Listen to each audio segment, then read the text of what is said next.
এই চাদৰখন আগে মেখেলাৰ পৰা মই এক্সট্ৰা কৰি ল'ম। চাদৰ আগখিনি চিলাই লওঁ, তেতিয়া সোনকালে মানে দহি গুঠিব পাৰিম। দেখিছে নাই, এইবোৰ কাটি উলিয়াই ল'ব লাগিব আগে।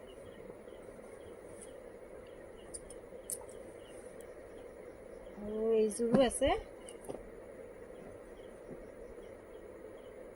চব এক্সট্ৰা কৰি ল'ম আগে। মেখেলা উলিয়াই লওঁ, পট্টিবোৰ আঁতৰাই দিওঁ, কাটি কেনে এই দেখিছে নাই, পট্টি ইমান ধুনীয়া, চাদৰৰ পট্টি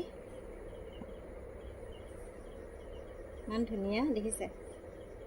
এইবোৰ কাটি উলিয়াই লওঁ। যদি আপোনালোকে মোৰ ভিডিঅ'টো চাই ভাল পায় তেনেহ'লে লাইক, কমেণ্ট আৰু ছাবস্ক্ৰাইব কৰি দিব। আশা কৰোঁ সকলোৱে ভালে আছে আৰু ময়ো ভালে আছোঁ। দেখিছে নাই, মানে চাদৰবোৰ এনেকৈ কাটি নথ'লে আৰু পাছত কাটিবলৈ মানে অসুবিধা হয়, যিহেতু লগে লগে কৰি থৈ দিওঁ আৰু কামবোৰ, আৰু কাটি থ'লে আৰু সোনকালে কৰিব পাৰি।